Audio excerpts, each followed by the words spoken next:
Peace, everyone, and welcome to the Memoirs of a Karmic Dynasty.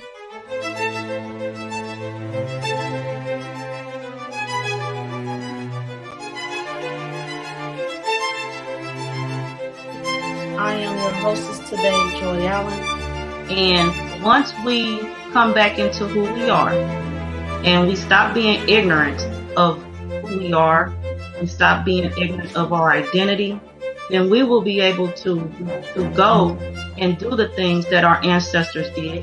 We will be able to receive all things that are ours as our ancestors did. So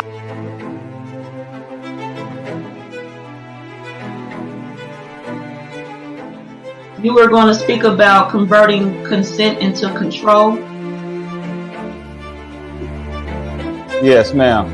Well, of course, we're in America, so the American principles apply. We definitely request that you review the broadcast from yesterday. We request that you continue your studies. You are in control and in charge of shaping who you are and how you are.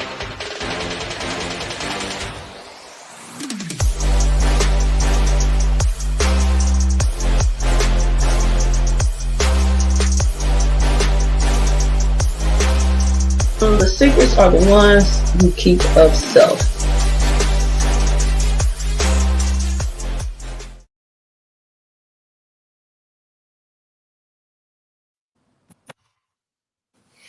Good evening, everyone. Welcome. It's a time different somewhere for everyone. Welcome to Karmic Dynasty. I am here with my guest. I'd like for him to announce himself to everyone. I appreciate you being here on the panel with me. Thank you. Hey, it's Michael Phoenix. Peace to the family. It's Michael Phoenix. You can catch me on Facebook at Michael Phoenix, and you can also catch me on YouTube at Michael Phoenix, Instagram Michael_Phoenix. But I do martial arts and self-defense. I'm here with my sister Joy, and we about to get this in right quick. Right quick. All right, so we are here, which I have foreseen as a 5-part series. This series is called Reincarnate, the Flat Earth, Zodiac. This is part 2 of 5. So check out part 1.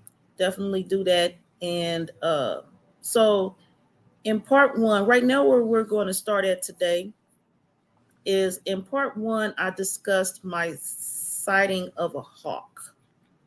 And the message of the hawk possibly, and what I was supposed to be receiving from the hawk itself. And so what happened was I saw the hawk again. But before we talk about what happened the second time I saw this hawk, now the first time I saw this hawk, it was sitting on the back of my car. So this, I'm going to share some observations I gathered since the first episode. The hawk was sitting on the back of my car. I don't know if I want to, okay. I don't even know. Okay. The hawk is sitting on the driver's side of the car that I drive. How about that? Okay. Now, this vehicle, as of the following day, has been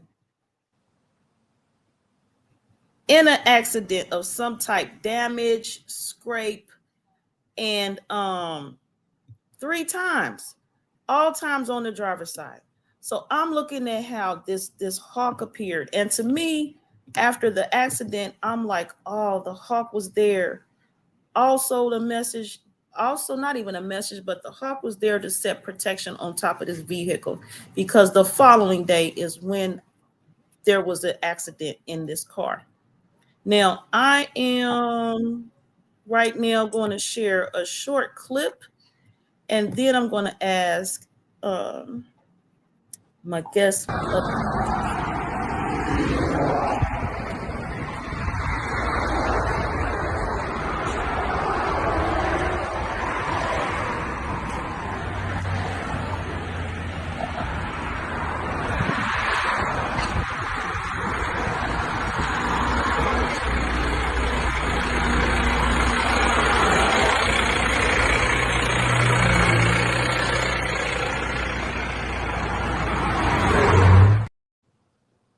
Okay, so for me, that's enough of what I'm going to share for now for that. So for me, this shows the company name, the type of truck, the the damage area where the truck hit the car I was driving, and where the damage was caused.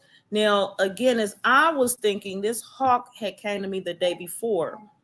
The Right. first time I seen this hawk was after the accident. I was thinking, I was like, that hawk placed protection on this car because that accident was going to happen the next day. Now, I have asked Michael Phoenix to be here uh to, while he is here, definitely share a, about himself as much as he would like to, and also in order to support his feedback to me on his experience with accidents and trucks of this size and type.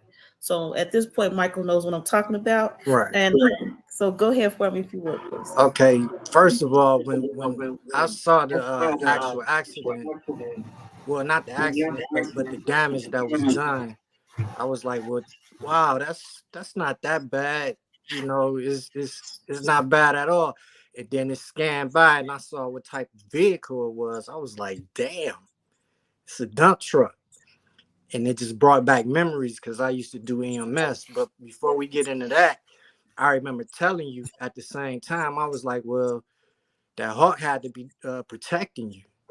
I was like, that hawk giving you protection or letting you know about the events that was to come. And I didn't know anything about what a hawk signified. I just said that. And then I checked like yesterday. And lo and behold, it said a hawk signifies strength and protection. So I was like, wow. I just told her that I didn't even know, but it just came out like that.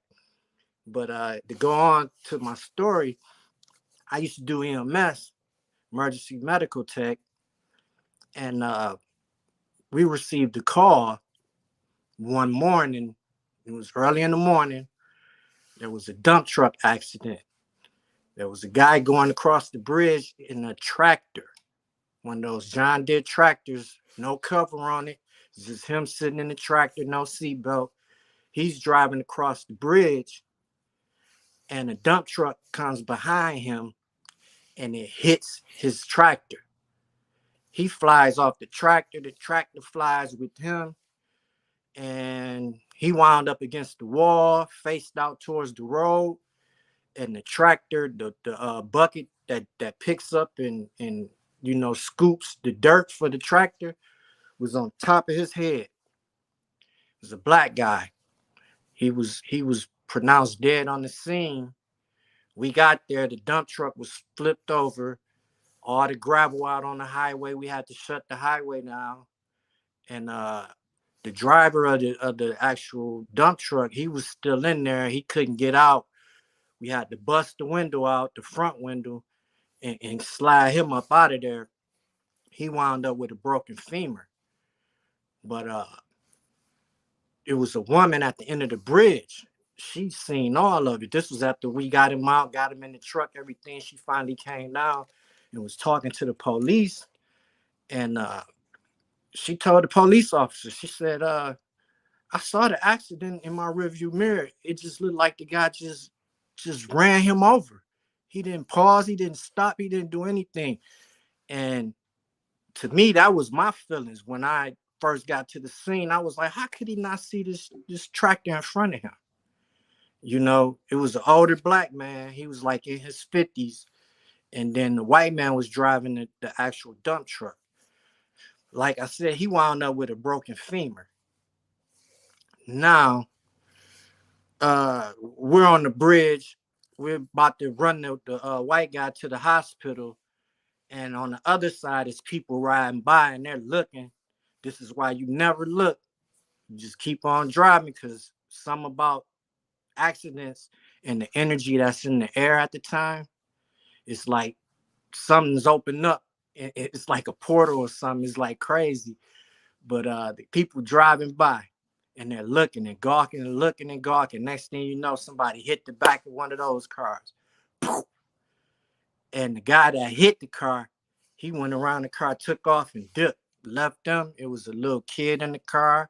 It was a whole family, basically. It was about 5 people in that vehicle. But it was like 2 little babies, like about 4 and 5. And he just left. So we sent the truck over there to deal with them. We go ahead and run the guy to the hospital. He's asking, is the guy all right? Is the guy okay? You know, and normally we don't tell them anything, you know, about the other patient. But being that he was white and, you know, the people were kind of sympathetic towards him, they told him, yeah, he's dead. So the guy starts whimpering, oh, I didn't mean to, you know, and I'm like, man, it's too late. The guy's dead. You know, we try and get you to the hospital. Worry about yourself. We run him, get him there, drop him off. And about, I'll say a year, well, not a year later, that next winter, we get another call. It was an accident with a dump truck. And this was on the same exact road, about 5 miles down the road. This dump truck was driving, going, I would say southbound. And the vehicle was coming northbound, and the axle on the dump truck broke, slammed into this minivan. The minivan had a woman in it and 2 children. They were about 7 to 8 years old. They were twins, girls. The dump truck went off the road, flipped over. Boom, boom, boom. The woman, the woman, her vehicle went off the road, of course, and they're both like in the ditch. We get there on the scene. It was a mess. It was like about 3, 4 fire trucks. We had about 4 or 5 EMS vehicles, one from the county that we was in, and then one from our county. Like 2 from our county because they didn't have any vehicles. But anyway, there were a bunch of EMS vehicles on the scene. What wound up happening is we had to call a helicopter in. The woman was pronounced dead on the scene. I knew that when we walked up to the vehicle. I saw her the way she was slumped over. I knew she was dead. One of the little girls, I think she passed. And the other little girl that was in the minivan, the other twin, she survived. They flew her out. My truck, we wind up having to run the guy from the dump truck. We get him out the dump truck. He's stuck in the dump truck. Had to break the window out to get him out. We pull him out, get him to the truck. He has a broken femur. Like, this is just weird. You know, it's weird to me because it was just, the day was just weird. But anyway, he had a broken femur. We get him in there. We start setting his leg and getting him worked out, hooking him up to the IV, running his blood pressure, checking his vitals, everything. And we're sitting there, you know, trying to get everything in order. And one of the paramedics come to our truck, and they was like, yeah, the woman, she's dead, and this, that, and that. They're whispering it to us. And the guy, he was like, hey, is everyone all right? What happened? He asked him. And she told him. She was like, the woman didn't make it. This guy starts crying. Almost sound just like the same person that we ran. It wasn't, you know, I wasn't looking at him or anything to try to figure out if it was the same guy, but it sounded just like him. But we run him to the hospital, and we go on about that was a wild day. We had a bunch of stuff going on that day. We run back to the base camp, sit down, chill, and just I go to sleep whenever I'm sitting around. But it was just weird that Joy was in an accident with a dump truck, and the experiences that I've had with dump trucks were real bad. And she came out She's able to talk to us right now. She's evidently not having any medical problems or anything like that. And, you know, I just told her, I was like, hey, the dump trucks I've seen in accidents, man, they were like real bad, you know. And then another thing I wanted to touch on, when I was in EMS, it was weird because we had several different trucks and we all ran in a rotation. We get a call, someone else is sitting on deck, they get a call, someone else get a call, and someone else get a call, then it's back to us. We rotated. Even with that rotation, the weird thing about that rotation, my truck always seemed to get accidents. Another truck always seemed to get gunshot victims. My truck always seemed to get the heart attack patients, the diabetic patients, things of that nature. You know, it was just weird because I mean, we would go on for 24 hours, and then we're off 48 hours, and then we come back on for 24. And it would always work like that. We always got the accidents. They always get the gunshot victim. I mean, we've seen gunshot victims. We've seen all kinds of different traumas, different medical issues. But on a normal basis, this is what we got. And I noticed that, and I'm like, this is weird, man. We always get the accidents. And I hated accidents because you never know what you're gonna get.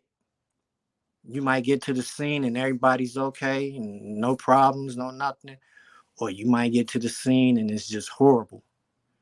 You know, children involved or you know, grown-ups going through the windshield and all different types of stuff, man. You get to see. You know, I've seen a police officer, black guy, was going down here in Alabama, going down the highway, and the car comes from the other side of the highway, cuts him off.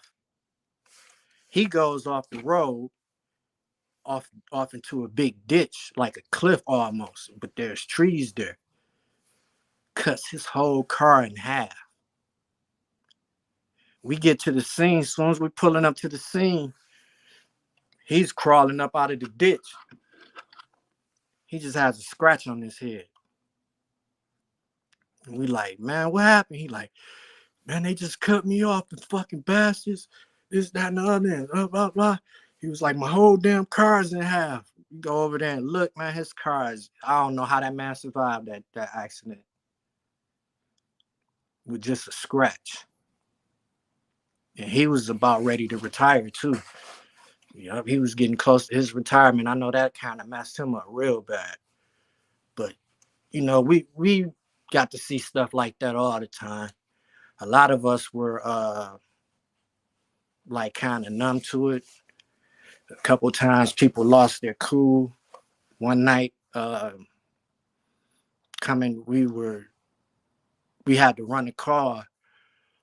We sent 2 trucks that way. There was an accident. This woman went off the road, rolled over, flipped her car like 2-3 times. It was one of those dark back roads in the country. Took us like 15-20 minutes to get there. We hauling ass, we get there. And it's a woman. She's drunk. She has a 3-year-old.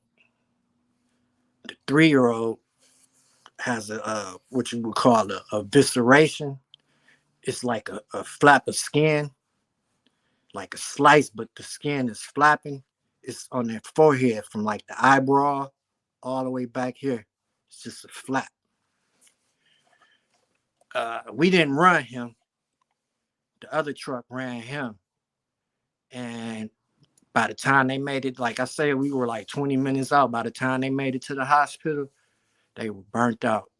We ran her. She's in the back crying. And, you know, I had to tell her, I was like, hey, you know, they're probably going to keep your child. You're probably not going to get to see that child again because you've been drinking this, that, and the other, you know. And she's upset. She's hurt. She's pissed off. She's crying. And we run her. Like, hey, they probably about to take you to jail, you know.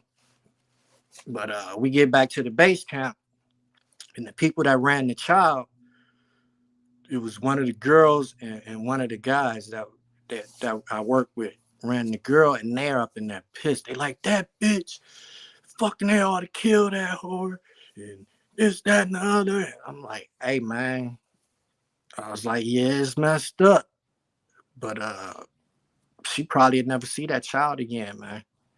Oh, fuck her. She's I was like, man, y'all brought this shit up in here. We done. We done ran them to the hospital. That shit's over with. I don't even want to hear it right now. You know, I want to go about my day. As long as I get them to the hospital, I'm done with them. You know, that's how I felt. I didn't want to take that shit home with me. You know, it was over with. And that's when I realized a lot of people that do that job is not cut for it, because there's no way that they should have. Yeah, you're going to get upset. I was upset about it, but at the same time, I wasn't going to condemn the lady. You know, she was going through enough for her to be out there drinking and driving with her baby in the car. She's going through enough. You know what I'm saying? And she just so happened to be unlucky that day.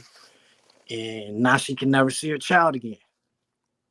You know, she has feelings also. So I just left it alone, you know, but a lot of people, they carry that stuff with them.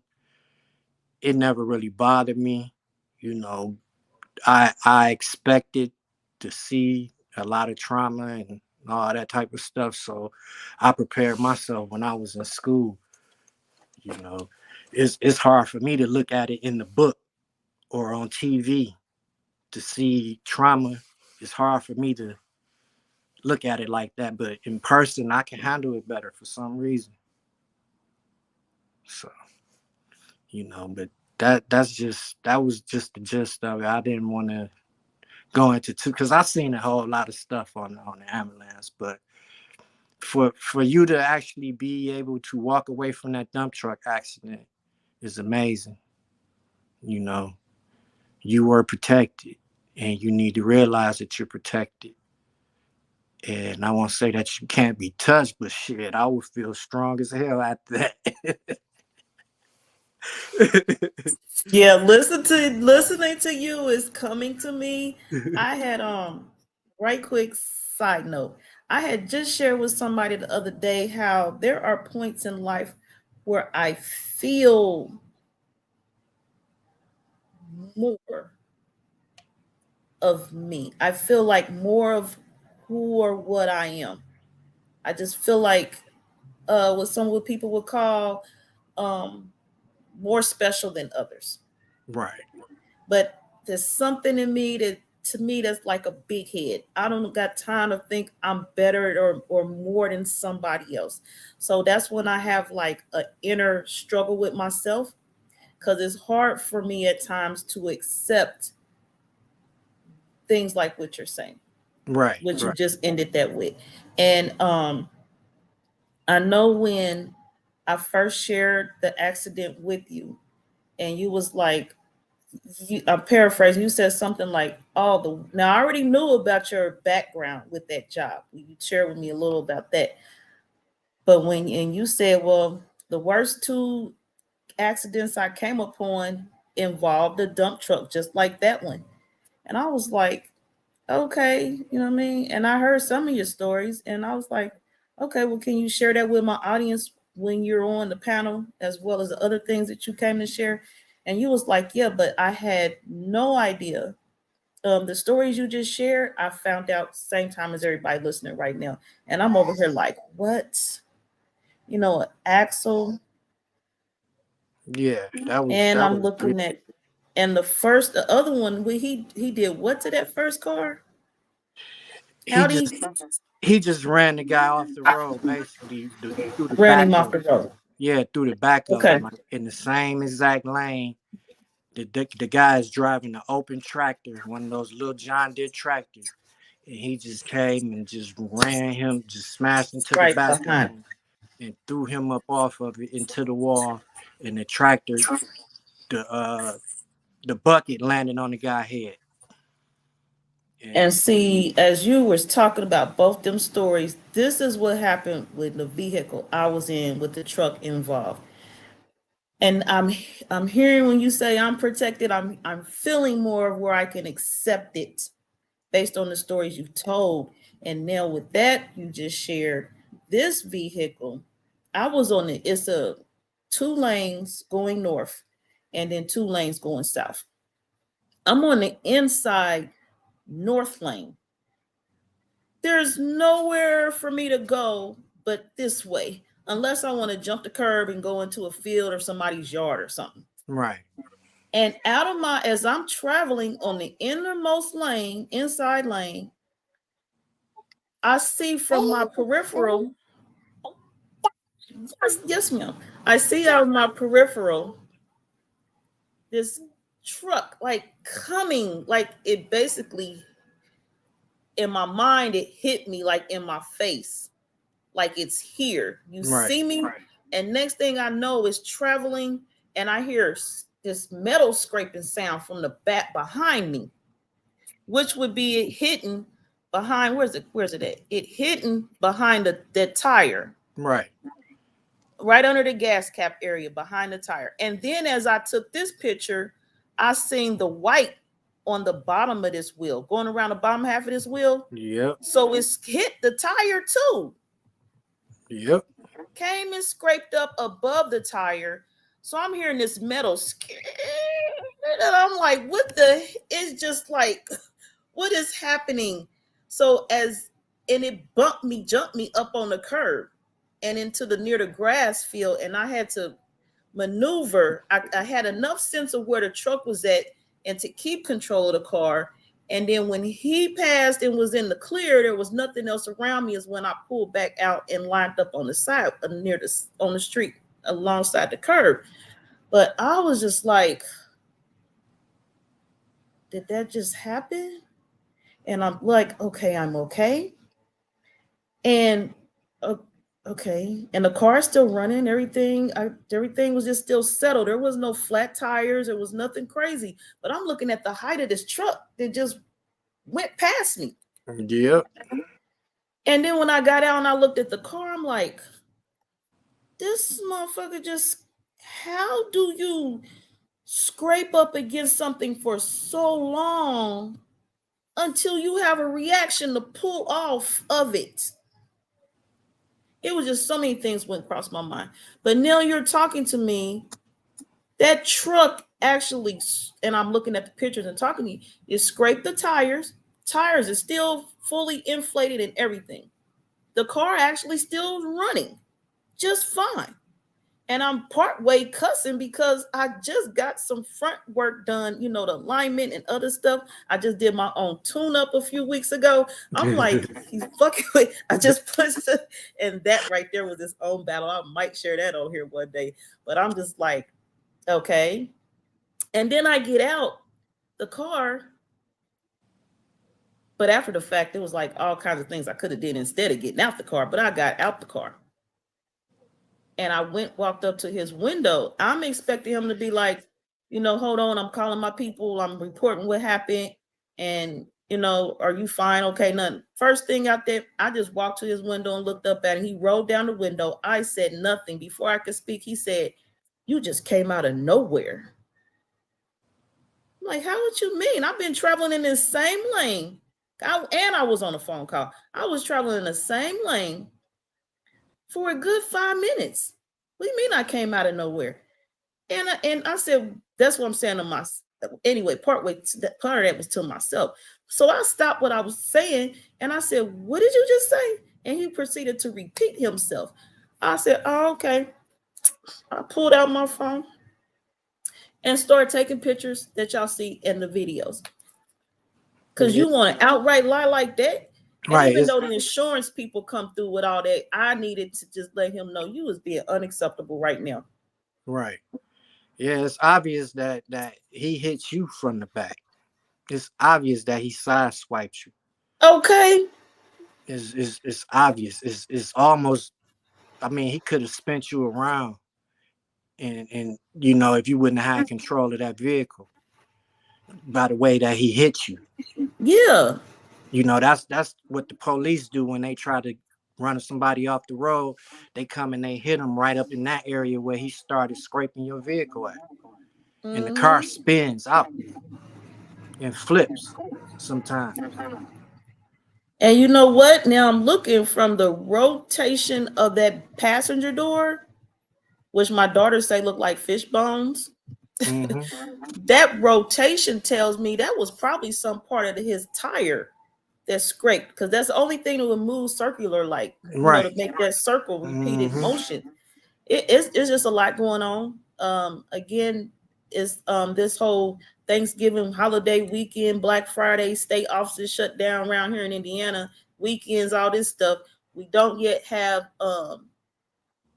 information or anything, from the insurance company as a follow-up yet, or too much of anything else to know where this decision and how this is gonna go. But definitely your stories you shared, your experiences have me like, wow, right now.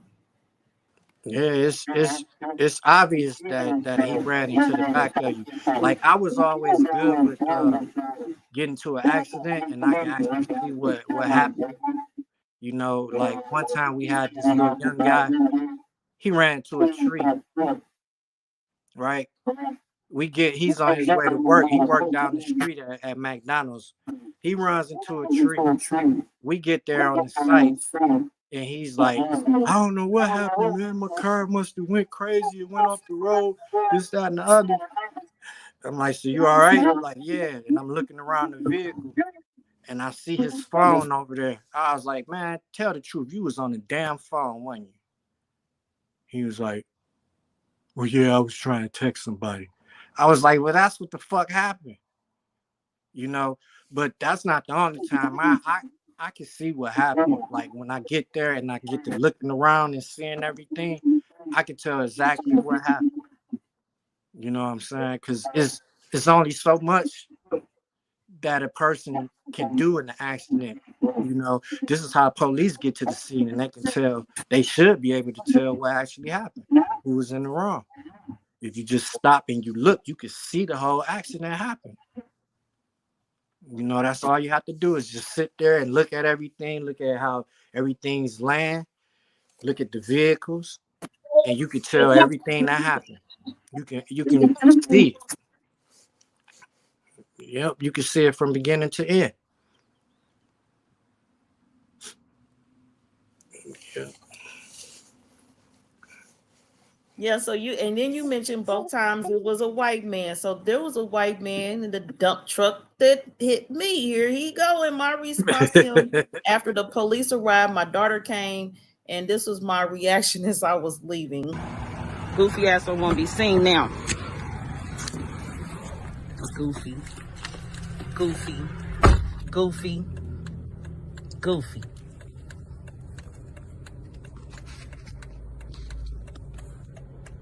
Guess no place is required on this vehicle he's driving. Yeah, I'm gonna get your ass, nigga. Period. Lying ass.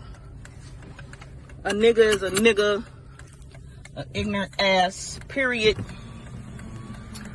Period. Gotta adjust my mirrors back.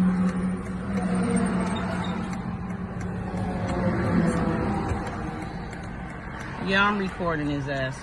Lying to the goddamn police. Motherfucker, the goddamn swipe on this vehicle is gonna show that you's a liar. You's a whole ass liar. Scary ass nigga. Bye, y'all. And then he didn't even get out the truck till the police showed up.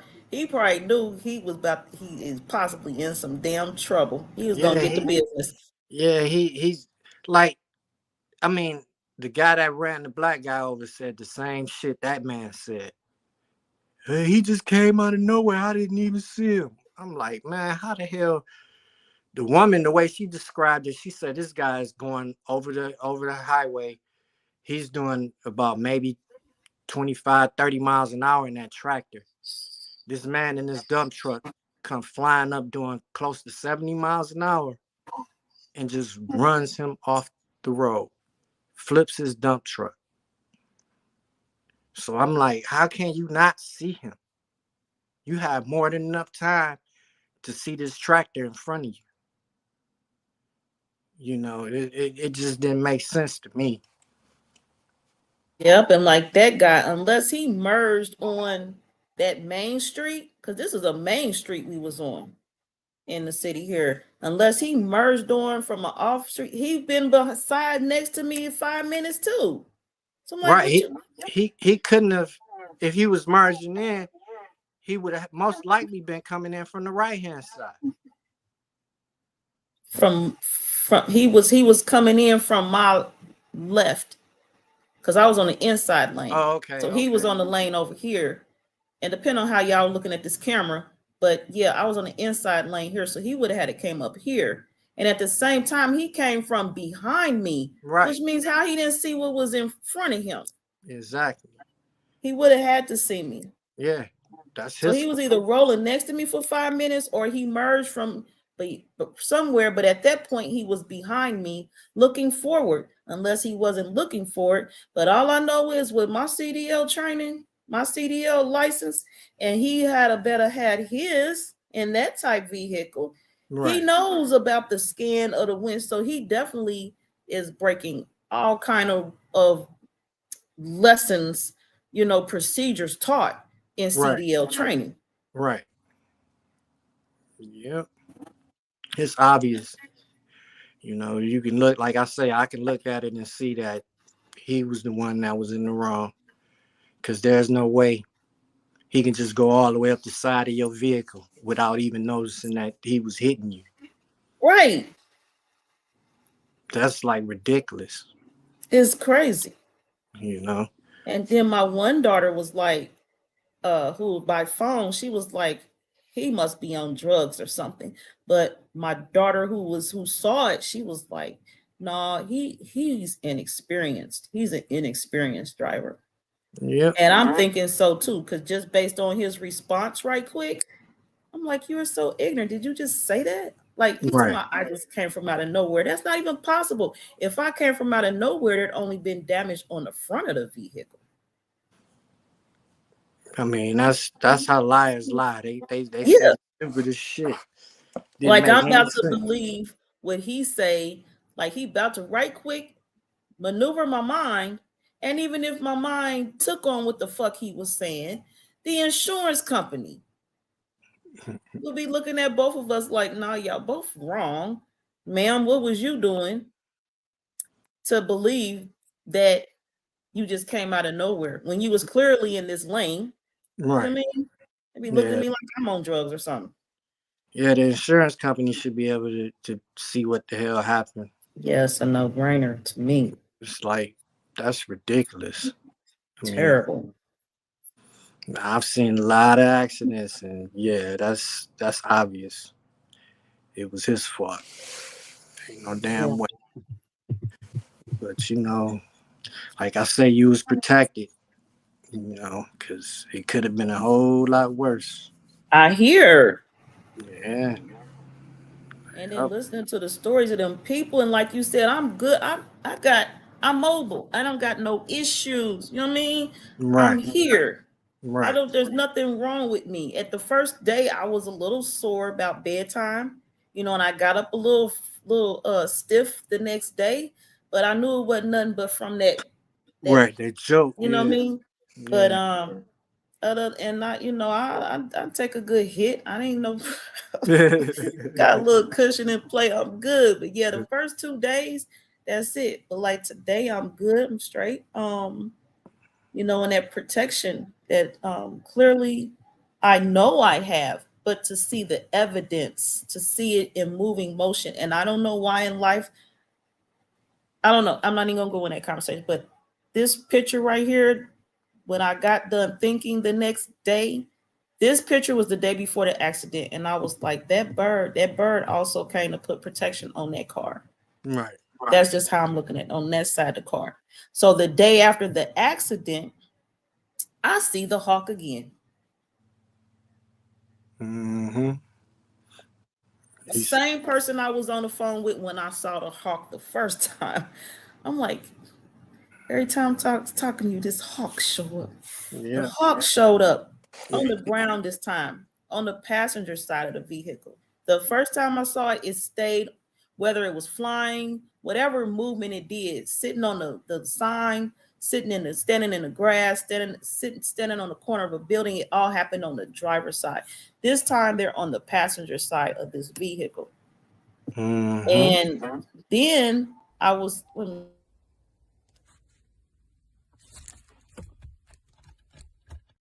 that video was me attempting to get because what happened was the bird ended up walking behind the fire hydrant to the side of the building. I don't know where it went from there. It just went around that corner. And then it came back. And the person I was on the phone with was like, what's that red thing in the picture? Because we was on video call. And I was like, that's a fire hydrant. And based on what we were talking about, which my daughter was talking about the other night, she was here with the Avatar Thanksgiving. And she was like, she's aware of I'm making a decision right now in life as to whether I want to go on the coast and stay for the winter or just stay here in Indiana. I'm trying to figure out what to do about by the water or just stay here. And then so the person on the phone was like having the same conversation with them. And so they was like, oh, that's a fire hydrant. I said, yeah, that's a fire hydrant. They was like, water source. That's a source of water. I said, but the hydrant is red. Right. If there's the message or not in there, the color of the hydrant. And so then the hawk walked back from the side of the building and stood up on top of the hydrant. I said, get your ass to the water. You hearing get to the water? Yeah. That's what I was hearing and heard. And but then as I was sharing this, my one daughter I was talking to the phone had finally seen the car, and she was like, Mama, this looked like a fish. On the driver door is the head of the fish. The bones of the fish is on the passenger door. The back tail fin is by the back tire. And I'm like, so to me, that's like death. Death. Should I not be going to the waters? But I'm gonna tell you what got me before we go there was the entry of this hawk this time. This second time I saw this hawk this day, before they hit that fire hydrant, the hawk came out my peripheral and sat. You see, it's an apartment complex. Right. This hawk came and sat on this floor on the balcony, center of the balcony, the gate, what's that? The railing on the balcony. Sat dead smack in the center, and it puffed out his chest, breast, and his feathers did like this. Oh, I was like, first of all, she's back. Second of all, she's like, I'm here. It was just too fucking grand for me. I was just too struck. And then when she came down and went over to that fire hydrant, and everything else that followed, I was like, wow. It was just beautiful. It was too beautiful for me. It was like, I told you, I got you. Okay. Yeah. Yes, and right before that, because I was sitting in that car. I was sitting in that car probably 2 hours. No, an hour before the bird came. And I was sitting there on the phone just talking. And I looked up into on the driver's side on the building was like a collection of 4 to 5 little birds, like, little, I don't call them everyday birds, but the birds I don't see here. I mean, birds I see every day. Just somewhere out of the blue, I had not seen a bird at all that whole hour. They came up one by one and they gathered and then they went away. Right. And then like 2 minutes later, here came that hawk and sat right up on the balcony, the railing of the balcony where I'm at, and just sat there and just the feathers just did like this. It was too, I ain't never seen nothing like that in life. Not even on like Nature Channel or nothing. I might have to Google that when we done here and see that whole ruffle. They don't talk about ruffled feathers. That this shit was regal. To Right. me, it was regal. Yeah, It was beautiful. it's speaking to you, that's for sure. You know. Yeah, so to me, the little birds were the announcing birds. Like Right, she's on her way. right, It's too right. much, too much. But yeah, I was like, okay, so now the hawk wants to talk to me about my decision to make this trip to the coastline Right, or stay here in the Midwest in Indiana right now. So I've been still making that decision, based on things I'm seeing and hearing. So which is what I had caught a message, which is the reason we're delayed today. In this broadcast, I had to deal with a message that I had got in right, regards to that. So right. I mean, either way, that's great. you're protected. You know what I'm saying? You just have to have faith in that. You know, the decision is yours. You make your choice based on what you're feeling. You know, Yeah. the hawk already let you know that you're protected. You know, is Mm. certain people that's like that. They go through things and come out unscathed. You know, I've been through a lot. That word, You know, unscathed. Yeah. yeah, I've been through a lot. I was rappelling out the helicopter one time. Oh, that activity right there. This is like our last final rappel in school. I was in Mm-hmm. squad leader school for the second time. The general's there, everything.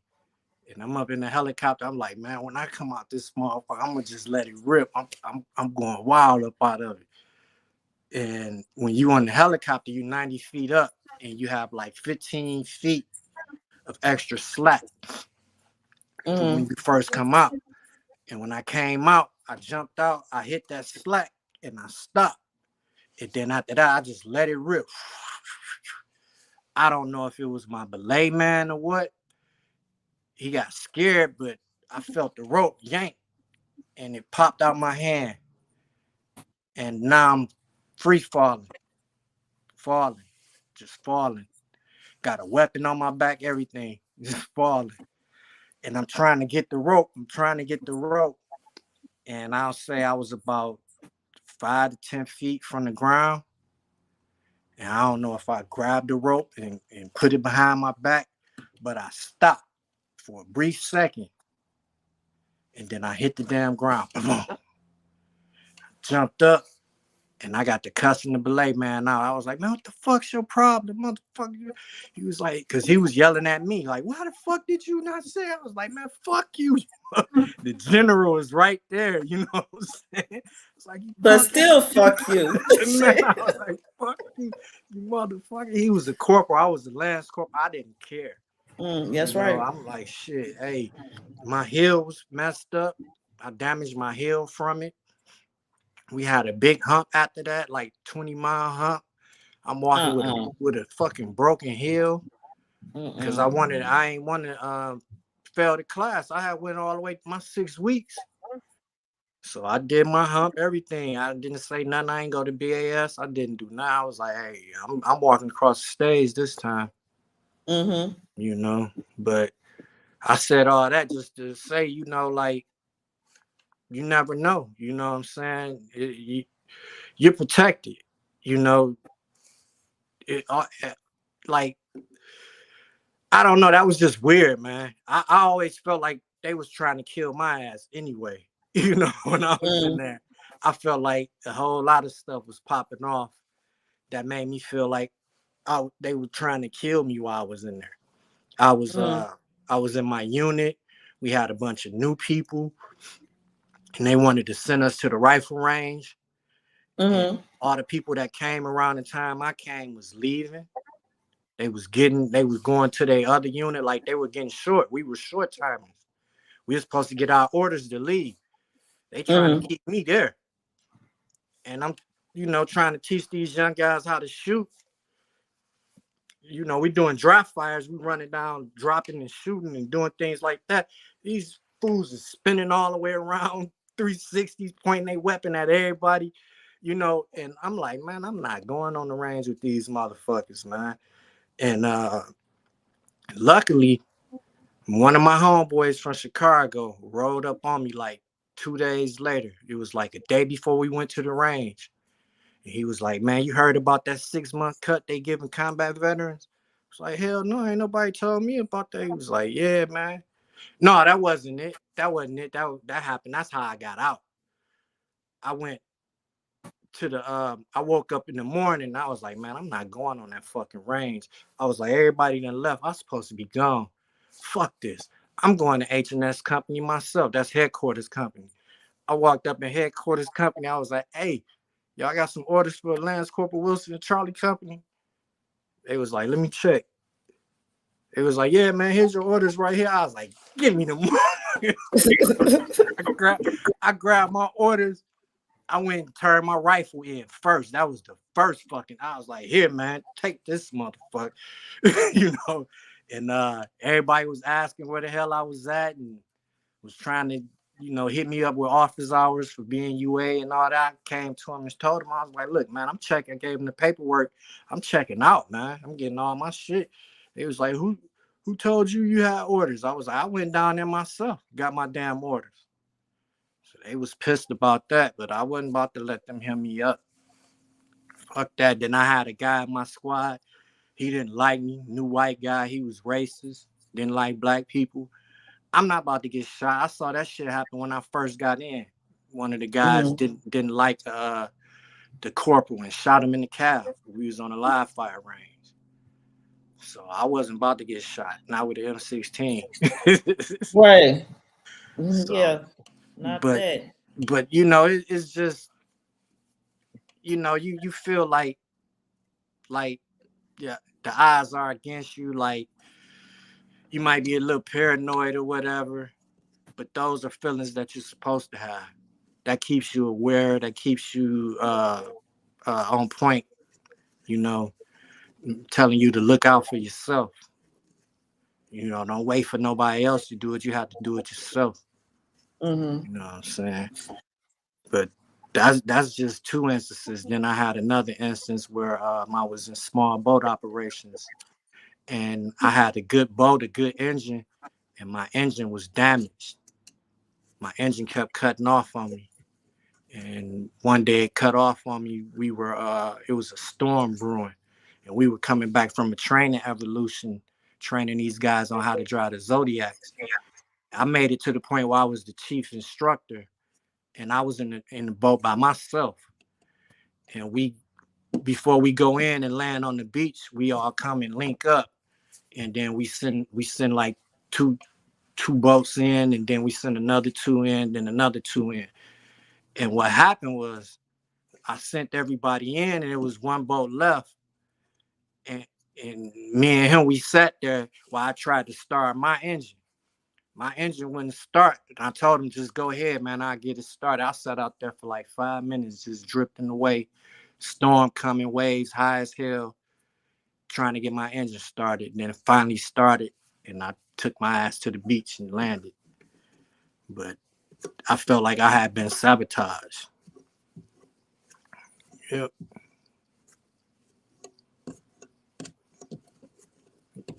You still there, Joy? You got a chat up on here. Oh, hold up. Back up out of there. Yeah, family, but you have to damn keep going, keep moving. People would try to sabotage you. You get into these accidents, they do occur. And some of us are better off than others. I've seen a lot of freak accidents just out of nowhere. Saw people land dead. Just things happen. You still here, Joy? Yeah, but I'm here. you have I to had left keep you a moving. private chat message. I'm here. Right. Yeah, you have to keep moving. You have to keep on moving.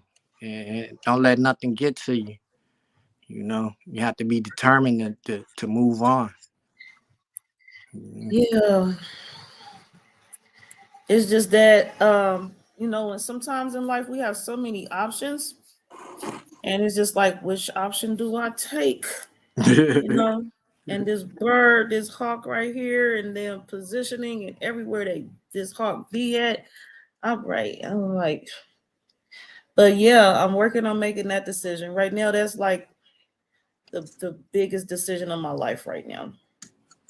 Because and I've not been since I've been on my travel since I don't know how to put it for since I've known this platform, my platform, I've not been that far through the winter before.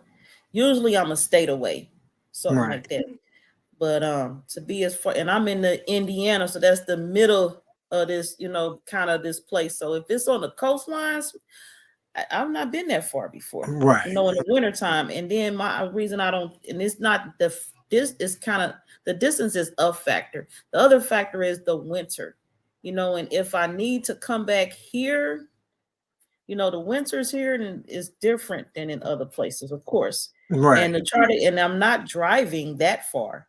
No. Intend to catch a plane. It's just other things. I'm just like, do I really, if I need to be back here, do I really want to go and have to catch a flight back in? The flight is my way back in. I don't know. I mean, and now I'm thinking out loud, I could probably just take a flight to a neighboring state, get so far in, and then just get a car rental and drive the rest of the way in. Because somebody told me where I'm going, I don't want to drive. No, hell no. Not by myself. I don't want to drive that distance. 3-day drive or some stuff like. I don't want to drive that distance by myself. Nah, that's too much drive. More than 15 hours is too much. Yeah, well, I was gonna take a few days, like drive just in the daylight hours, no more than 8 hours. Yeah. And get a hotel and then start up the next day. So I don't know. That's too far to be driving by yourself. Because you're on the road and you never know what you encounter out there on the damn road. Yeah, then especially after there's such an accident like that, but I had already made the decision to take a plane before that accident happened. So it's just being in another state without a vehicle. You have that to rent part one. too has been bothering me. Yeah, you have to rent one, or you have to depend on somebody else to get you back and forth. And that's public transportation. Yeah, that too. Yeah. And where I'm going, they do have some modes of public transportation I'm definitely interested in experiencing, but but being without my own vehicle is definitely a factor. But I've decided it's not a make or break me situation. But yeah, it's one of the differences too. So as somebody told me the other day, just don't be scared to walk through that door. I just need to go. I'm gonna go. But it's just things it's unfamiliar to me. It's definitely unfamiliar. Yeah. You strong enough. You can make it happen. Yeah, I know. And if I was going there to live, that'd be one thing. But going to visit, for the winter, which is my goal, because again, I don't move around, come in and out of Indiana like that in the wintertime. I go out, I'm staying out, and when everything clear near the springtime is when I come back in here. Right. Yeah. It's a journey. I'm from Detroit. I do not like going up there in the wintertime. I love the winters in Detroit. Nah, it's too damn cold. I enjoy the cold in Detroit. I swear I do. I'll be up there with if I'm shoveling snow, I actually shovel the snow there as a reason to be outside in my shorts and my tank top and my knitted hat. And I don't know, I made the decision at the time if I want to wear my snow boots or my flip-flops. Oh man. I'll be up there having a good time in Detroit. That air in Detroit, in Michigan, that cold is another kind of cold, and I love it. I feel like I'm breathing actually when I'm there. Right. And then people be up there looking at me like, a few people said it. This is cold. It's Detroit. Where your coat at? Right. And I'll be up there with something like this on. And a knitted hat. As long as my hat covered up, I'm good. We needed you back in the day when we used to be out there hustling, skipping school. Yes. We'd be out there skipping school, hustling. I'll be the one cutting over the grocery store, the corner store, get the candy and the chips. Nah, your ass would be out there shoveling. And, and That too. we wasn't getting no candy and chips. Yeah. Okay.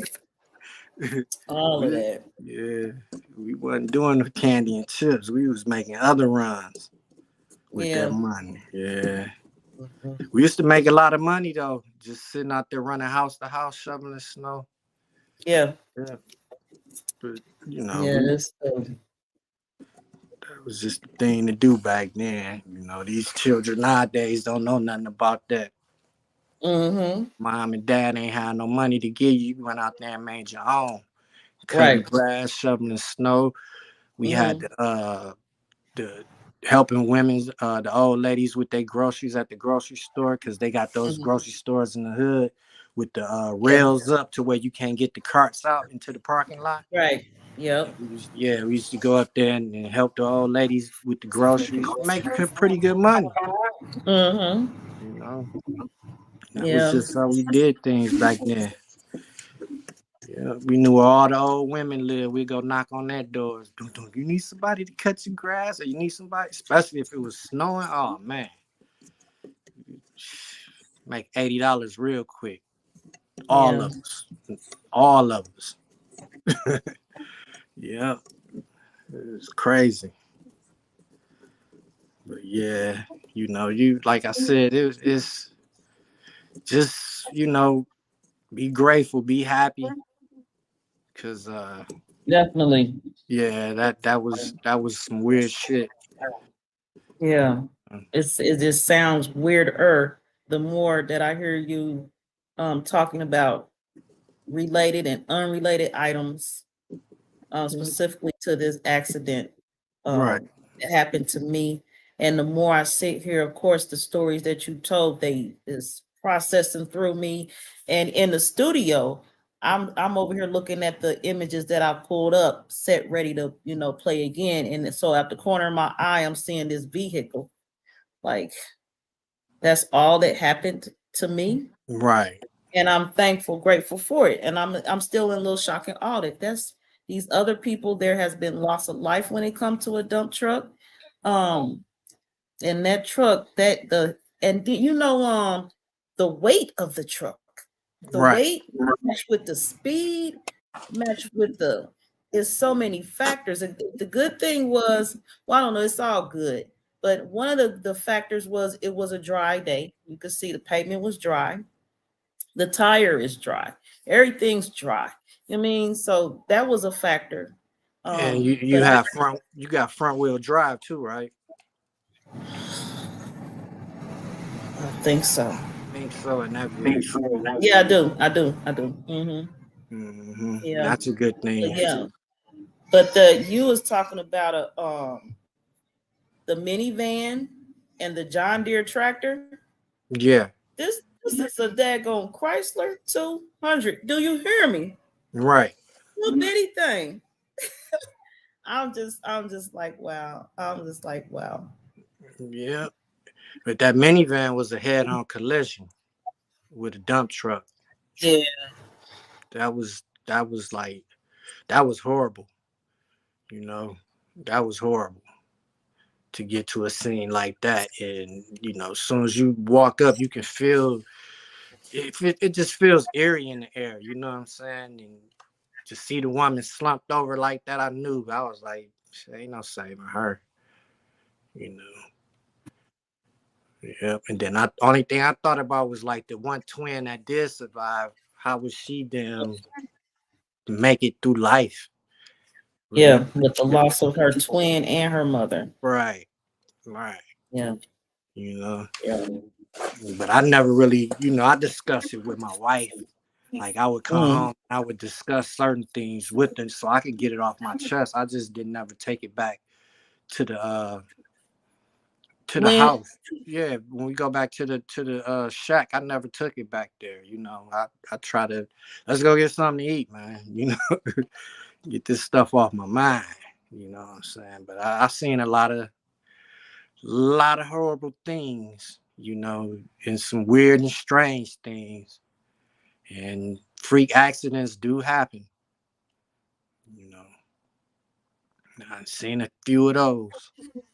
You like how the Yeah, I'm hearing some of them. right. I went to pick a guy up on Christmas. He sat on a damn knife. Like what the hell? They was I guess they were cutting like wrapping gifts and stuff Christmas Eve. And he went to sit down on the couch, sat on a damn knife. We get there, he got a knife sticking out his ass.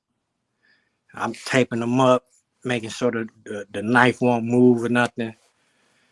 I wanted to just pull the knife out, but I was like, nah. I taped it in. We set him on his stomach, drove him to the hospital. We get to the hospital. As soon as we got there, the doctor like, oh, pulled the knife out his head. I'm like, we could have just did that shit, man, and patched him up. You know what I'm saying? But yeah, it was just you see a lot of crazy stuff. A lot of crazy stuff. You know. Wow. Yeah. That's all I know is wow right now. I'm definitely appreciating um the interaction with you this evening, this experience, and the fact that it's live, is recorded, so the public, somebody else can get something from this experience, and just be grateful and Right. thankful, especially since for some people, they Thanksgiving just passed. Talk about thankful. Right. Yeah, you Yeah. have to be, you know, because like I said, it's an accident. Anything could happen in accidents. You know, I know that from experience. So it's like something to be thankful and grateful for, you know, because it could have turned out worse than what it was, you know. And we are glad that it didn't, you know what I'm saying? Yes. So, hey, Yes. so you know, it's just something to be thankful for. Because like I say, I've seen a lot. I dealt with a lot when it came to those accidents, and I hated them. I hated them Mhm. because you never knew what you would get, and I always lost my damn ID. For some reason, I always lost my damn ID in the accident. Accident, Hey. getting the people out of the vehicle and all that, trying to Yeah. let them on.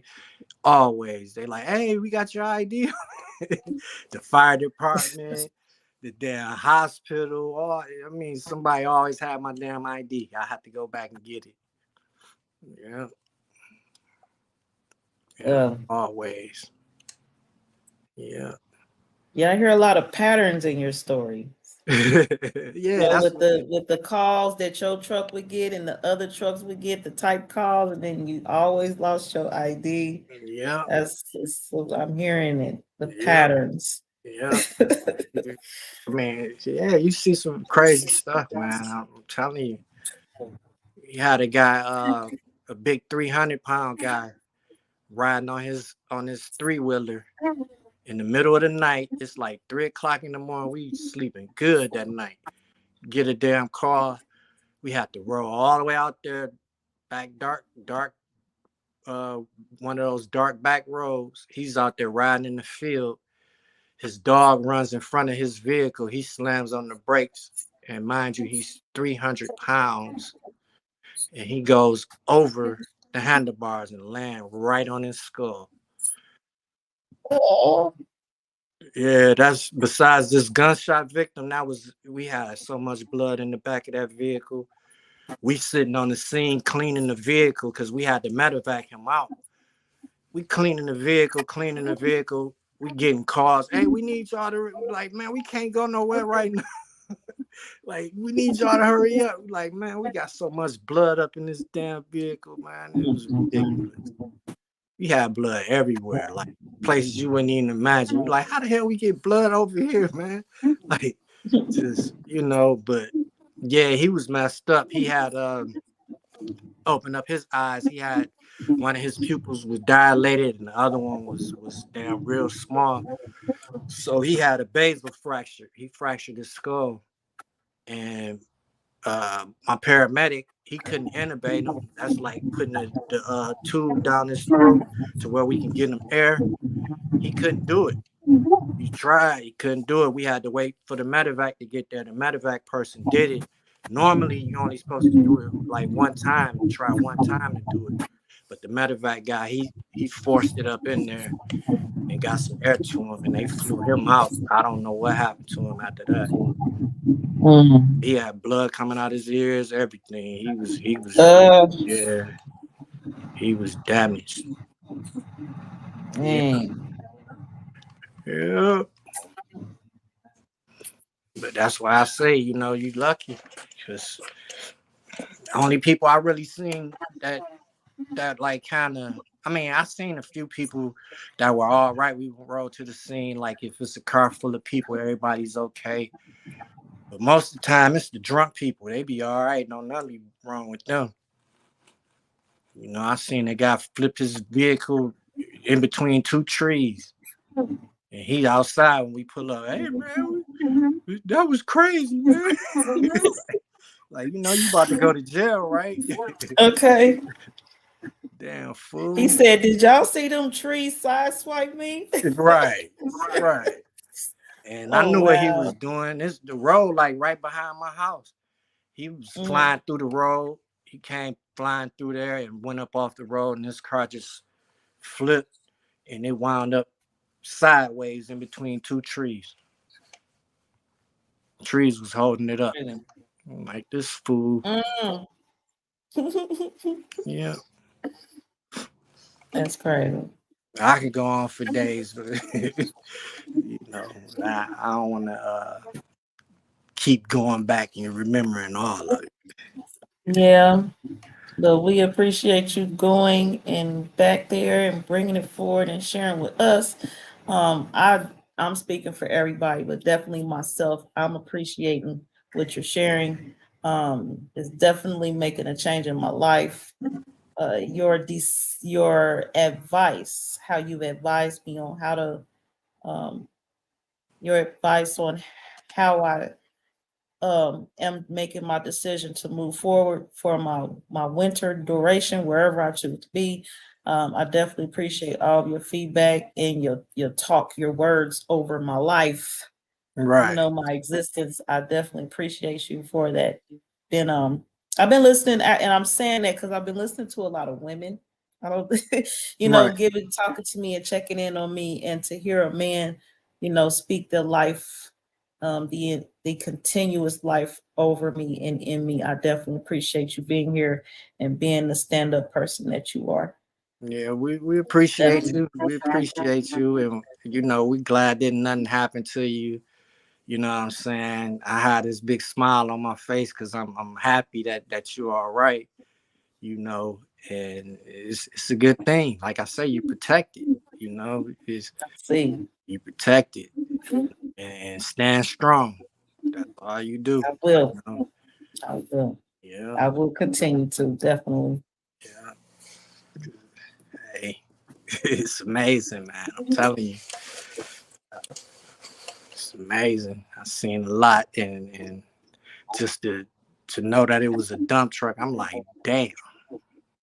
It's brought back memories, 'Cause I haven't been on a truck in over maybe about 7 years.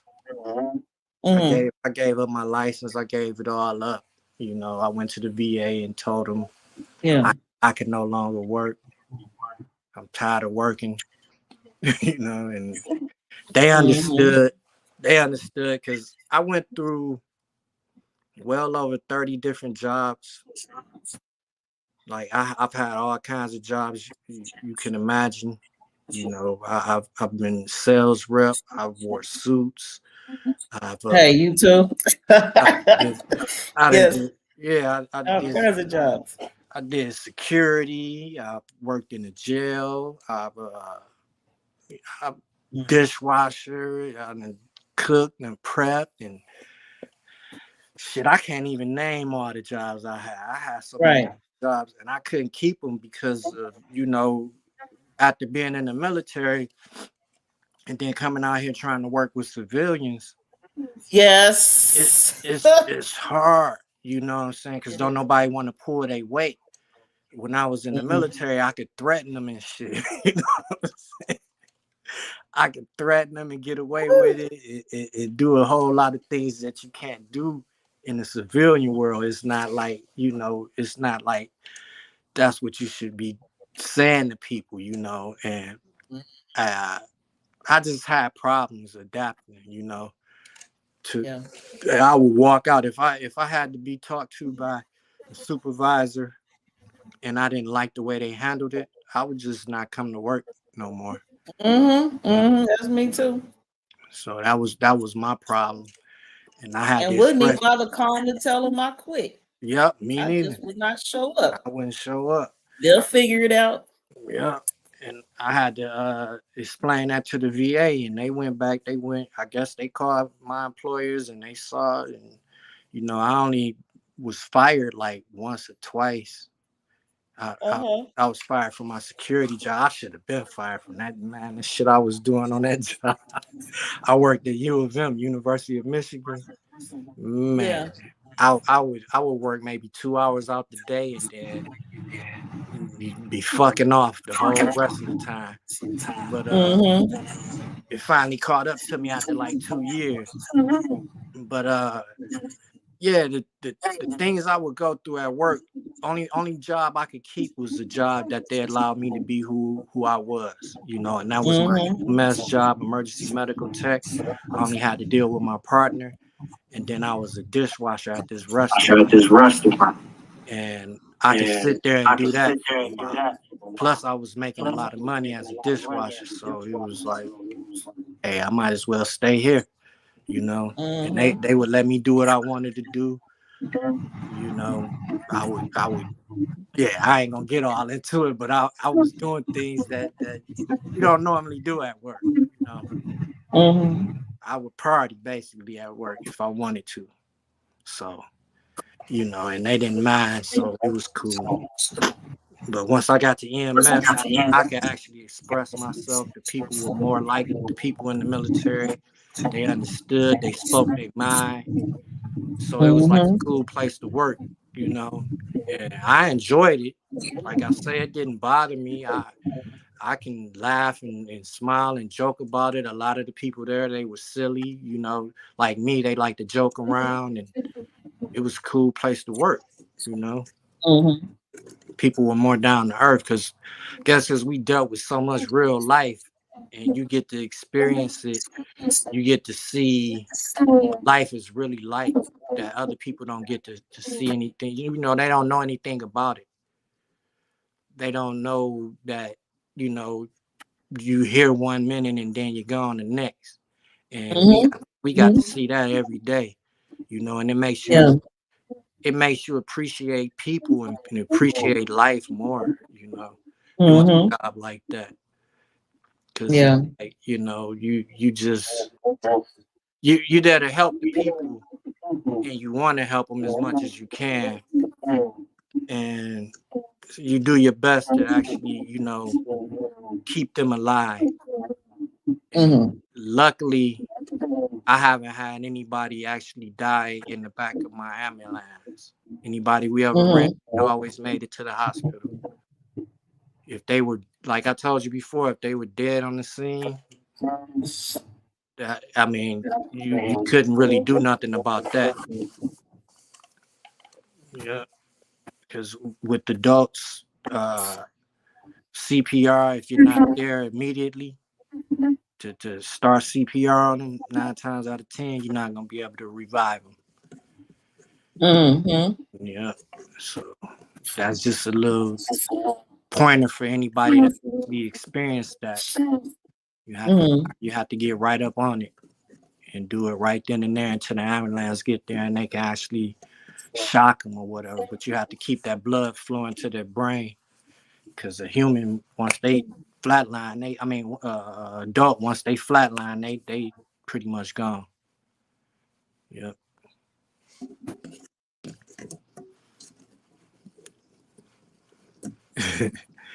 Yeah, it's crazy. As you mentioned, I have had You do know we are aware that we can be gone any moment. We don't know about the next moment. But definitely, I've had a few times like that in life that I thought on it seriously, like this car accident. Recently, I really started looking at my children different, my grandchildren different, um, the places that I'm spending my resources in, and re-examining myself. And again, that's always something I always do right before my birthday anyway. So to Right. have that experience on top of what I already do in examining my life, it's been a journey. This past week has been exhausting mentally for me. And it's made me look at, my relationships in this social media world. And just that's why I had the platform updates earlier, because I've had to restructure some things with my platform. Because my platform is an extension of me. So of course changes have to be made around here. So I made my share of cuts. I appreciate the people who still here. I do. Hey. Y'all is something else, and I do my best to keep y'all around. I swear. I just had that phone call with somebody. I'm like, I don't know if I want to meet you in person, because sometimes meeting people in person, so far from my experience, it does not end well at Nope. all. I It's, think we cool enough that I will keep talking to you by phone. yeah, that's why I try to be as much as the person that I am, instead of You know? all that facade shit. I'm on Mm-hmm. in front of the camera and I'm gonna act all Yes. polite and this. Now I do enough of that on my self defense channel, but at the same time, I Mm-hmm. get I give them some of me also. I Right. can't just be fake over Mm-hmm. over the air trying to be something that I'm not. So Yeah. yeah, I may be a little more straightforward in person. That's just because I'm respecting your platform. I'm not gonna, what Okay. I'm saying. Yeah. And that's what be happening. People be like, I think with that you're talking about, they Right, expect for this all to be just a show. And then when they meet you in person, you're somebody else. No, this is me all the time. right, And how you explained it, which is how I'm going to explain it, and it happens again, I'm going to be a little bit more straightforward in person, because at the time I was on my platform and giving respect where it was due, and to the platform itself. Because if I sit up here and neglect the platform, there's not going to be one. So yeah, you're going to see a little bit more of me in person, a little more of right. that raw I shit. remember I remember the first time I saw you, I was like, "Oh, she mean." You was People say the first time you was on Crunchy. Oh, that. yeah, on Crumb. I was like, "Look, she looking mean." Yeah, and I get that in my life. I get that in my life. I have for some time, and I've Yeah, had to share with people a story or two. But yeah, I definitely, in the making of the intro that I used twice today already. This is the second video I used the same intro, and I was getting clips of myself because the platform update. So I just wanted to go through some phases of myself, right, to see how I've updated. And I was this one deal. Speaking of Crumb TV, I was host because I started, as a guest, and then he gave me the space and room to host my own topics on his platform. And I was I had to laugh, and I couldn't even share the clip because it was too funny to me. I was on there like, I don't even know if I could redo it because it's so goddamn. I was like, welcome to Crumb TV. I am Joy Allen, your hostess. And I was like, the fuck, who is that? right, Because that ain't even me before Crumb TV. I don't know where I pulled that character out of my head for that day. That was that Joy Allen people knew. But I right. had that one video, that breakout video was the astrology video. And one of them, what they call them, people who lurk around in the comments, Troll. a troll came in and said something about where we need to be. We need to be worrying about our ancestry. And I was like, Crumb, can I? And he was like, yeah. And I just snapped. And I've been on snap mode since. Hey, Period. you gotta be, hey, because they try Yes. you, you know. And Yes, then they do. Yes, they do. like on my channel, I do the self-defense. And like I had a guy on TikTok trying to troll me one day. He like, man, I'm like, dude, you could schedule an appointment, you know, but you're gonna have to pay to fight me. I'm Okay. not gonna sit there and you can pay to get trained, you know what I'm saying? And he was like, he just kept on trying to taunt me. And I had to tell him, like, look, dude, we do it bare knuckles. Like, no, Yes. man, we need gloves. This, I was like, man, I had to block him, Soft bro. Like, ass. I just blocked him. I ain't gonna sit up here and you know get taunted by some dude. I'm trying to, you know, just promote my channel. I'm not Mhm. like I don't claim to be the best martial artist there is. You know what I'm saying? Mhm. I just claim to know what I know. That's And right. if you don't know it, then of course I can teach you. You know what I'm Yes. saying? But don't think you're gonna stand up in front of me and try to whoop my ass and I'm gonna just sit there and take it, you That's know. right. So it's like, yeah, it, at times I don't want to post anything. You know, I have a whole bunch of stuff I could be posting, but I peel back a little bit and just start doing more talking. You know what I'm saying? For people to come in and post a comment or whatever about the talks that I have. But Mhm. you know, it's just self-defense and mainly I made the channel for me to keep my ass in shape.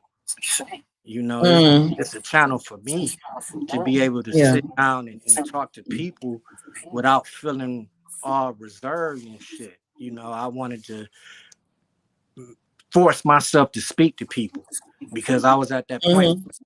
I didn't want to talk to nobody, especially like dealing with the consciousness and the conscious community of the people trying to learn about different Mhm. aspects of the esoteric and astrology and all. I did all that stuff back in the 90s. Everybody thought I was crazy. Mm. Yeah, everybody thought I Okay. was crazy. You know what I'm saying? With the conspiracies, talking about the government and all that stuff. Then nobody wanted to hear it. Now everything that I was talking about back then, everybody is bringing to the forefront now. And there's so many Yeah. different people doing it to where I don't need to even say, I don't even need to touch on that. There's too many people doing that. I might as well do something that I'm comfortable doing. And that's why I do the self-defense and the martial arts. Because I'm more comfortable Okay. doing that than trying to teach somebody about, you know, astrology, you know, something like that. Mhm. I feel more comfortable teaching something that I like to do. Everybody Mhm. made me kind of, I won't say dislike, but I don't like talking to people about that stuff no more because these people are not receptive. You know, Yeah. a lot of people don't wake up at the same time. You know, Right. I came to ring the fucking alarm and they don't want to wake up. In the Marine Corps, we tipped the whole motherfucking rack over this shit, and they ain't ready for it. So, you know, Mhm. I just step back and let other people do it because they have a more tactful way of doing it. They have more knowledge. They have more proof. They bring Mm. receipts. And me, I'm just talking. I'm talking off Mm. experience. I'm talking off of what comes to me. You know what I'm saying? Yeah. What comes to me through the universe or through the source. Uh, Mhm. so it's like I know I'm connected.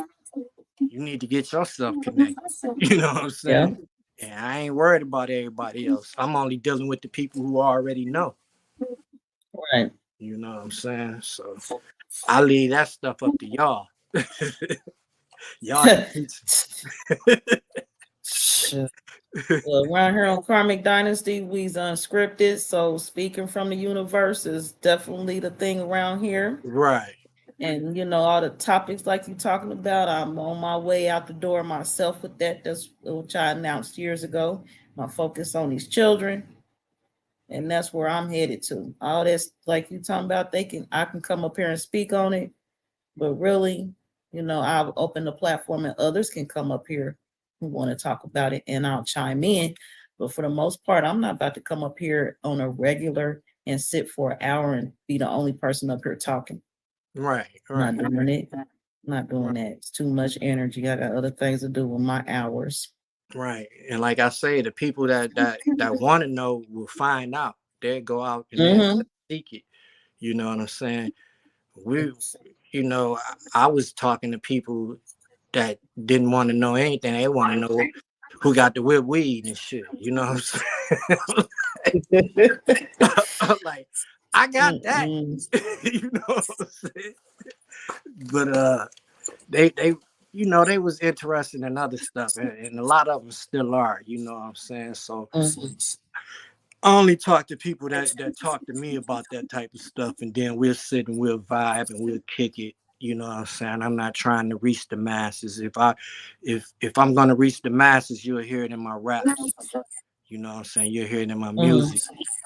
And speaking on that, y'all can get at me at 89 Rouge Boy, and I think 89 Rouge Boy on Band Lab. I have a whole album on there that I made last couple years. It's pretty decent, but you want to get some knowledge from me, that's where you can get it from.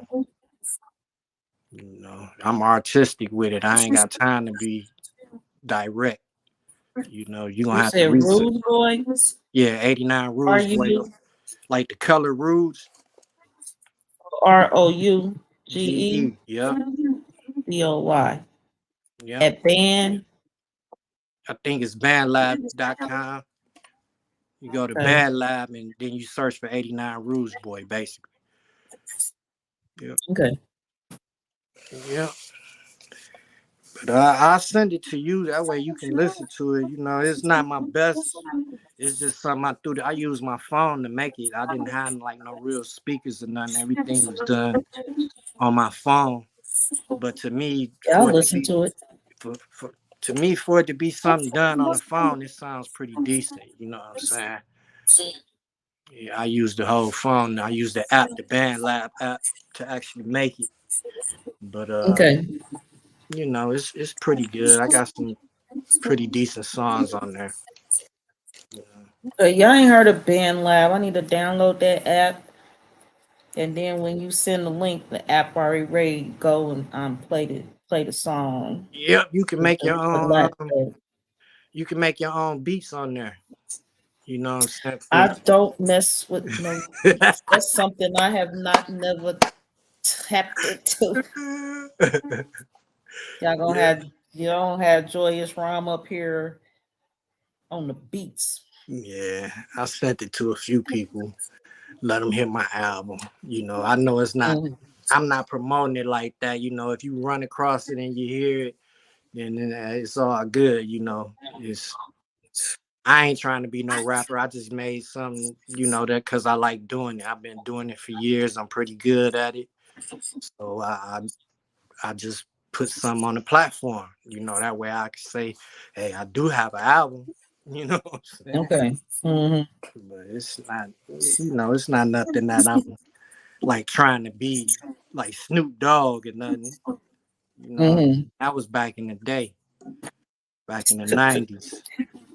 We was like the name of my group was One Mind. That was our group.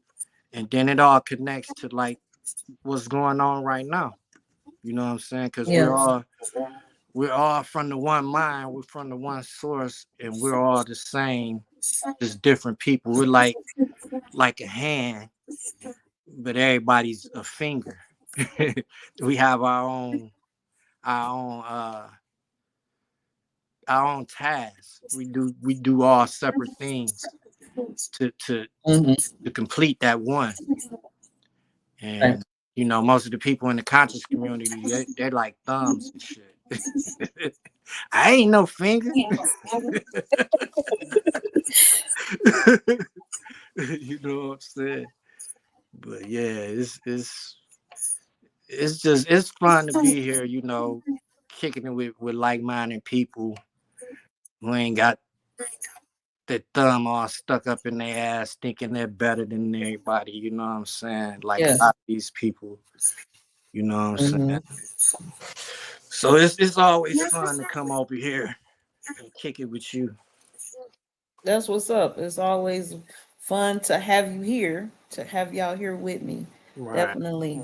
I'm up here on the band lab now. I gotta pick a name. Cause when that come through, I'm telling you, I'm gonna be on it. Got to hear it. Right. Yep, it's always fun to have everybody here who be here. I don't really my platform ain't really a place for trolls. You know, they don't come around these parts messing with me. I think I put up the gate long time ago. You know, when people thought I was mean. I don't mean. I like Cody said, I just mean business. Right. That's it. And at this point, people know me or not. Right. I knew that when you said you bust up all lies. I was like, oh shit. Here she go. Like, yeah. But yeah, you know, it's just cool to be here, you know. I'm connected with a few people that's within the so-called community, you know, but it's all the down to earth people, you know what I'm saying? I don't really try to, you know, I just be in the comments and everybody notice me in the comments, and some people want to talk to me, and this is, you know, how I get in touch with people, you know. Because what I said in the comments, I have a strong presence in the comments because I'm a good writer, you know. That's how I came across you in the comments. Right. Yeah. I get your attention, you know. But yeah. What's funk in habit form? That's just like my names. They okay. Just the fact that you responded, I know I got the right channel because I picked. There was 2 options, so I picked this one first. Yeah. Go ahead, I'm listening though. The name just came to me, like, you know, funk, like I got it from Funkadelic. Okay. They said something one time about inhabit something, but I was just thinking like the funk that's within us, you know, that we inhabit from the universe. That's how I put it, like the funk that's within us, and we all have our own funk, and our funk takes its own form. So it was funk and habit form. It just came to me because I wrote that damn song so quick. Because if you listen to it, I'm just talking. That was just flowing out of me, and I was just writing, and it was just flowing. Huh? That's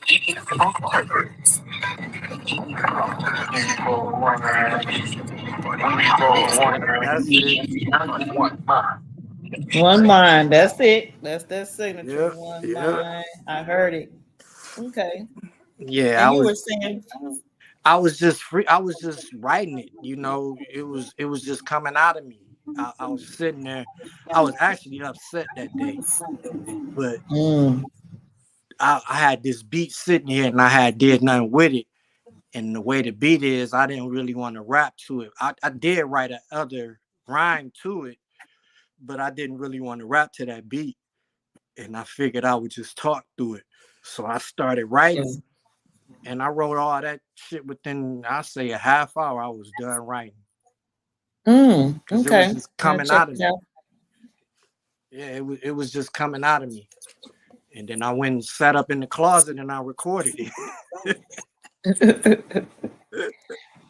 Yeah. So I did my little, you know, mixing and tweaking the sounds and all that different shit. But all those voices on there is my voice on the whole album. I'm gonna send you the album when we get off. You can just click on it in your messages and open it up. You don't have to actually be in BandLab to open it. But I'm gonna send it to you. And all the voices on there, them my voices, you know what I'm saying? I just changed my voice. Okay. I had, you know, I was a cartoon baby, you know. I sat in front of the TV, so I developed a bunch of different voices by watching cartoons and acting out and shit. So I put all that in my music. You know what I'm saying? But it's just my art. You know, it's a way for me to express some of these things that we be talking about in the conscious community. And a lot of it, a lot of it, I didn't even know what the hell I was saying. It was just coming out of me. And then I went back and was picking it apart and was like, damn, I'm writing exact. So I'm gonna leave it like that. You know what I'm saying? So that's just basically how it is. This shit, you know, it comes out of me.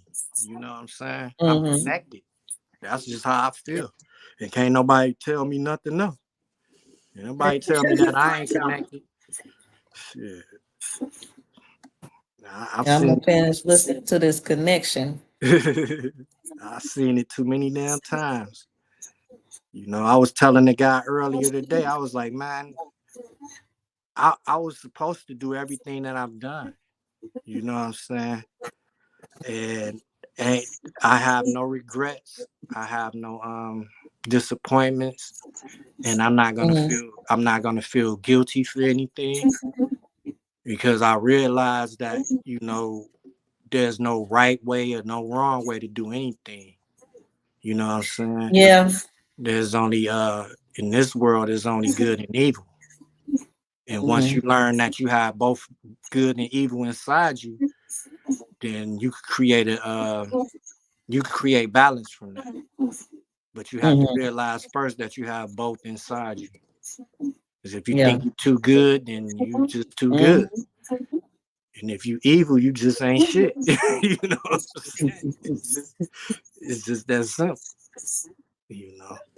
So that's the best way to find a balance, is realizing that they're both within you.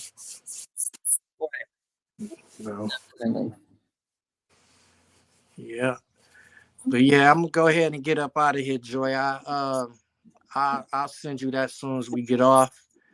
And like I told the family, y'all could reach me on Facebook at Michael Phoenix. You could reach me on YouTube, Michael Phoenix, Instagram, Michael_Phoenix, and I'm on TikTok also under Michael Phoenix. So just come up on there. I have videos for you to check out: self-defense, martial arts, physical fitness if you want to stay in shape, things like that. And then you can also get at me on BandLab at 89 Rouge Boy and listen to my my album. That's right. Yeah. But yeah, you stay up, sis, and don't worry about nothing. All right, I'm gonna do that. I'm gonna do that. I was about to say I'll do my best, but I'm gonna do that. Yeah. All right. And with that being said, we out of here. I'm gonna share this clip and take us out. And everyone enjoy your time. Enjoy yourself. Everyone enjoy yourself. Then you can enjoy everything and everybody else. Peace.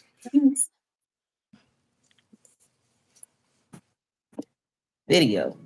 I have high hopes for this partnership. I have high hopes for this partnership.